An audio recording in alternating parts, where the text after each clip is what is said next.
Bonjour, bienvenue à toi aujourd'hui. On poursuit ensemble notre entrée en carême. Les premiers jours, mercredi, jeudi, vendredi et samedi, sont des jours pour nous mettre en marche et dimanche, le premier dimanche du carême, on va poursuivre encore de manière, je dirais, plus officielle. C'est comme notre mise en route ces jours-ci. Alors, je vais reprendre des éléments du mercredi des cendres pour qu'on y entre avec tout notre cœur et une grande espérance, un grand amour et dans une relation des plus profondes avec le Seigneur, poussé par l'Esprit pour faire et pour vivre une nouvelle relation avec Dieu.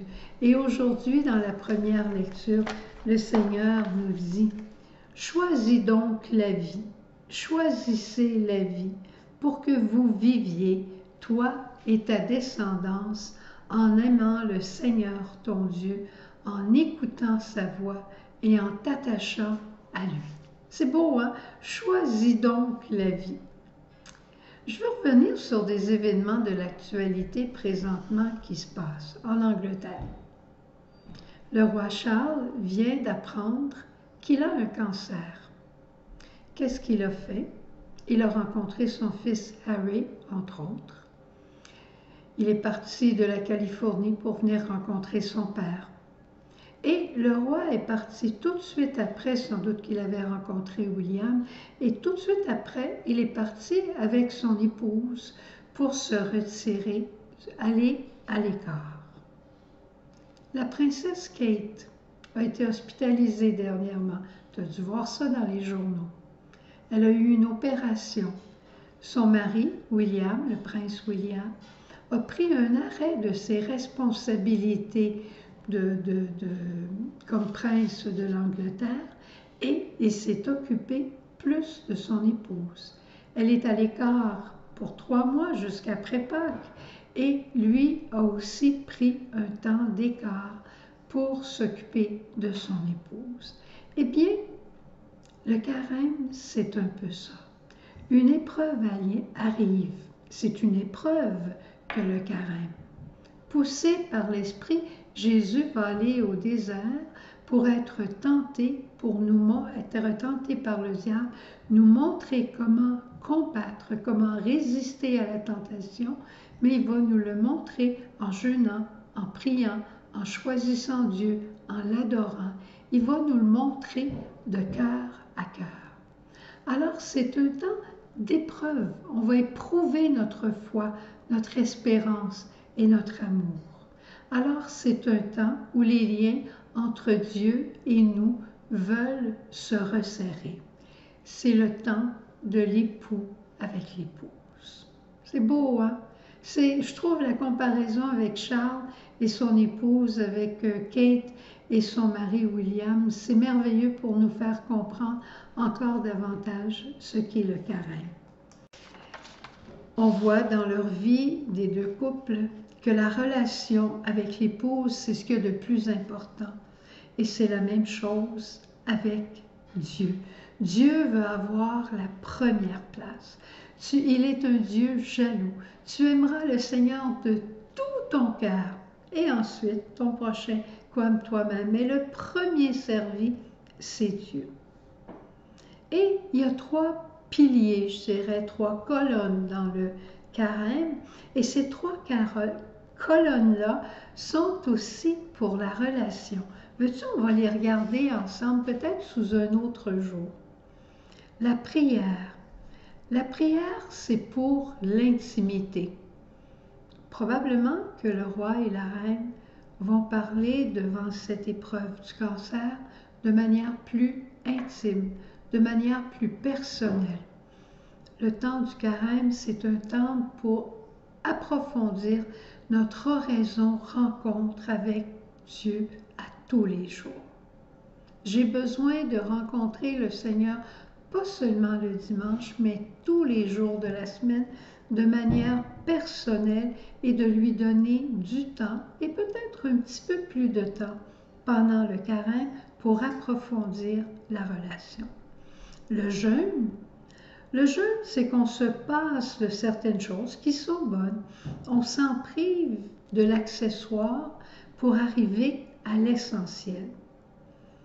Pour le roi, je suis sûre que ce ne sera pas le temps d'aller faire des courses avec les chevaux. Il va rester avec son épouse vivant ses traitements. Et pour nous, le jeûne, on se rappelle que c'est pour approfondir notre relation avec Dieu, pour la communion. Peut-être que je vais me priver d'alcool, mais l'argent que j'aurais mis à l'alcool, peut-être que je peux le donner pour les œuvres. Je peux le donner à des gens qui ont besoin pour la communion. Peut-être que je peux jeûner de télévision, d'Internet, pour me donner du temps de lecture de la parole de Dieu, pour approfondir ma relation avec Dieu, le connaître davantage. Et finalement, l'aumône.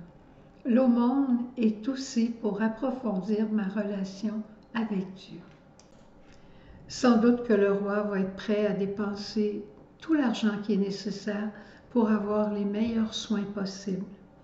Sans doute qu'il va devenir aussi encore plus sensible aux personnes dans les salles de traitement qui vivent la même chose que lui. Peut-être va-t-il partager encore davantage.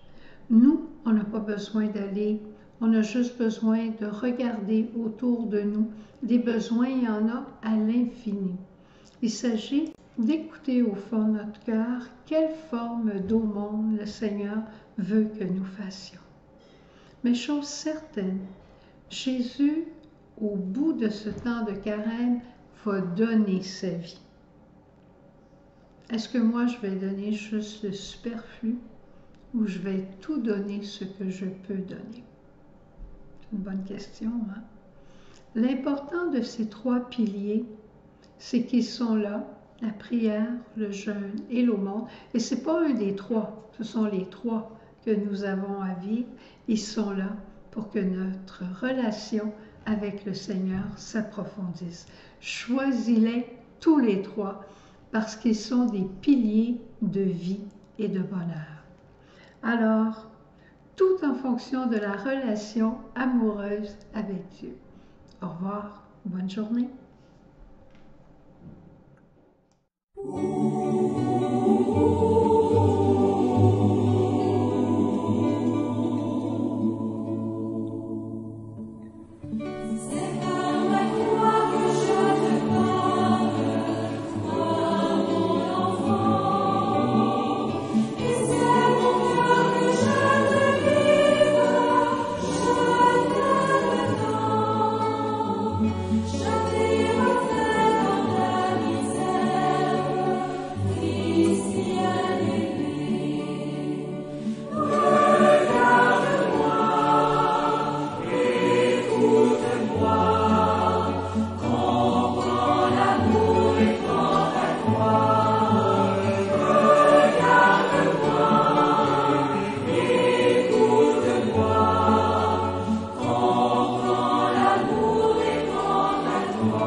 Deuxième station, le portement de la croix. Nous t'adorons, Jésus, et nous te bénissons, parce que tu as racheté le monde par ta sainte croix. Or, ce sont nos souffrances qu'il portait et nos douleurs dont il était chargé. Et nous le considérions comme puni, frappé par Dieu et humilié. Et Dieu a fait retomber sur lui nos fautes à tous. C'est par ma croix que je te parle, crois mon enfant. Et c'est mon cœur que je te livre, je t'aime tant. Je t'ai refait dans ta misère, Fils bien-aimé. Regarde-moi, écoute-moi, comprends l'amour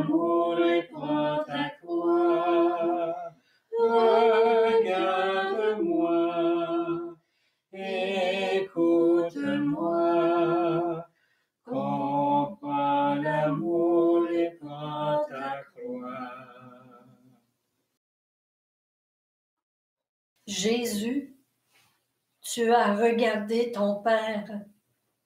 C'était son heure. Tu as dit oui. Puis, tu as abaissé ton regard. Tu t'es chargé de ma croix. Ta bonté me séduit. Gloire au Père, au Fils et au Saint-Esprit.